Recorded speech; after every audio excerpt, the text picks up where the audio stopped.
I never followed a minister before. Hallelujah. Yes.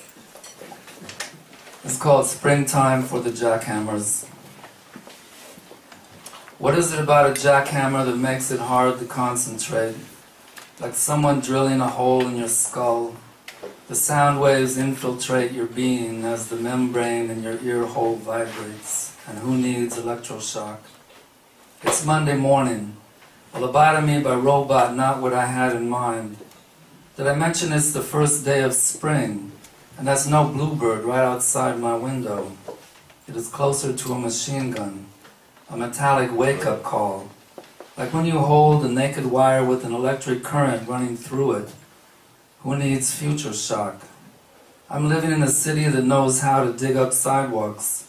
When pedestrians fall into the hole, the city workers tie them up and sell them for spare parts. The jackhammers started up at 8 o'clock in the morning. You are not supposed to sleep late. You're supposed to go to work.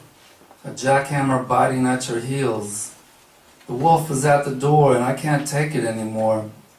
I'm being shot in the head by sonic bullets and a garbage truck is lyrical compared to this mechanical hysteria. I'm turning up the stereo and putting on a rough guide to African blues. There are machine guns in the neighborhood. It rattles my brains. I wouldn't do very well in combat. I'm susceptible to shell shock as the sound effects unravel my survival. It is hard to concentrate. It's driving me insane. The heavy metal maintenance of our domain. The iron getting violent with cement. I'm having violent thoughts. A jackhammer taking over. It is warping the morning with no warning. It is grabbing the attention as it sucks the oxygen out of the room and dominates the conversation. Talk about a cognitive dissonance. It generates a bad vibration in the room where I am lying with my wife, and she is delicate. Rude noises can destroy the mood, with her romantic inclinations flying out the window, wishing that she lived in the country. She is acting like the jackhammer is my fault, because it is so masculine.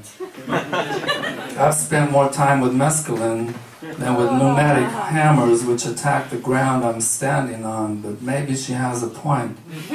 When the computer won't cooperate, I want to put it in the street and fix it with a shotgun. I've got jackhammers on the brain. It's like the dentist with a giant drill. It cuts through concrete like an icebreaker through a frozen sea. And this is concrete poetry. It's like a handheld earthquake. It is louder than a motorcycle in the kitchen.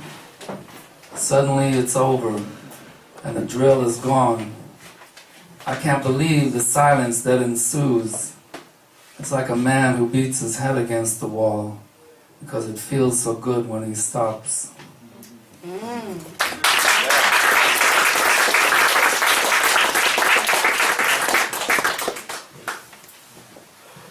Thank you. This is a poem for the Libyan pilot who refused to bomb his own people when Libya was falling apart a couple years ago. It's called Bailout, or The People Are Too Big to Fail. A pilot has ejected. He rejected the regime. He's floating in the air. A parachute protecting him. It's downright paranormal, and his fighter jet is going on without him. He has bailed out of the war machine and hangs suspended by his principles a mile above the ground. A parachute is fragile as a flower or a cloud, but it supports a man. It's focused on the human. It's a Renaissance parachute. The lines are like a poem which can save your life. The old regime is losing its grip. It's showing what it's all about when pilots have been told to bomb their countrymen, to cut them into pieces on the ground. The pilot is responding to a higher authority. Instead of dropping a bomb, he drops himself. It is another way to join the crowd. Instead of acting like a robot in a cockpit, he is landing like a man and walks away. His fighter jet will burn out in the desert like a cigarette in a bowl of sand.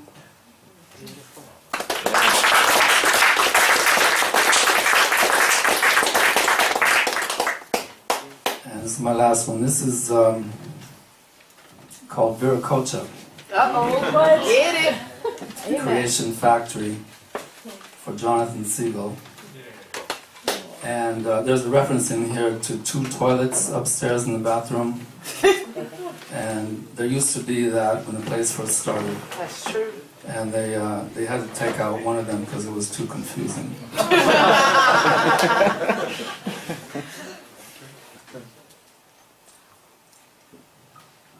There are cast iron typewriters on a table of the Lost Supper, and the roller skates of Cinderella. An old piano like a woman who has been around the block and still responds to the slightest touch in a room of high feelings. The walls are covered in recycled wood. There is a record playing, How to Succeed in Business Without Really Trying, and eccentric souvenirs from an old and washed up century with an industrial focus. The collector's items are on disconnect. The truck stops here, unloading random objects like the droppings of a civilization which has left a pavement in its wake. The basement is a dungeon with dark walls and tortured poets. They are chained to the will by links of language. They rattle their linguistic chains and make the most of their condition with their mystic brains. The vain are mystified. A miracle of the rose is in the offing. Smell the coffee and the THC. The monologue of someone with unconscious X-ray vision. You may wonder what it meant while sitting in a circle with your disappearing peers. A circular history is pulling at your intuition, and you realize the building is a time machine. In the free basement, there are people who reveal their thoughts. The rusty and the well-oiled gears of subjectivity.